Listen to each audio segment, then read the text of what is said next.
সবাই ভাবছে আমার জন্য তোমার শরীর খারাপ করেছে, তুমি আমার জন্য অসুস্থ হয়ে পড়েছো। কিন্তু আমি জানি মা, সেটা ঠিক না। তুমি আমার জন্য অসুস্থ হয়ে পড়োনি।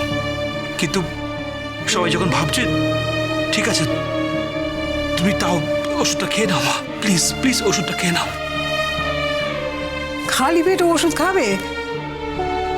এক চামচ কিছু খেয়ে নিলে হতো না? হ্যাঁ খাক না, অসুবিধে কোথায়? এই তো খাবার আছে, নে। দাও খাবারটা আমাকে। কে না করেছে খেতে? খাওয়া, ভালো করে মাকে খাওয়া, দেখি কেমন পারিস, খাওয়া। তুমি যে কাকিমার জীবন থেকে সরেই গেছো, নিজেকে নিঃশব্দে সরিয়ে নিয়েছো। হয়তো তোমার জায়গায় তুমি ঠিক, কিন্তু কাকিমা তোমার এই সরে যাওয়াটা মন থেকে মেনে নিতে পারেনি নতুন কাকু। এখন যদি কাকিমাকে বাঁচাতে হয়, যদি আদৌ তুমি কাকিমাকে বাঁচাতে চাও, তাহলে তোমার একবার আসা উচিত নতুন কাকু। মিছিলে আমি এক্ষুনি আসছি। আমার ঠুনকো মান সম্মানের চেয়ে বৌঠানের জীবন, বৌঠানের বেঁচে থাকা অনেক বেশি মূল্যবান। আমি এক্ষুনি আসছি মিছিল, এক্ষুনি আসছি।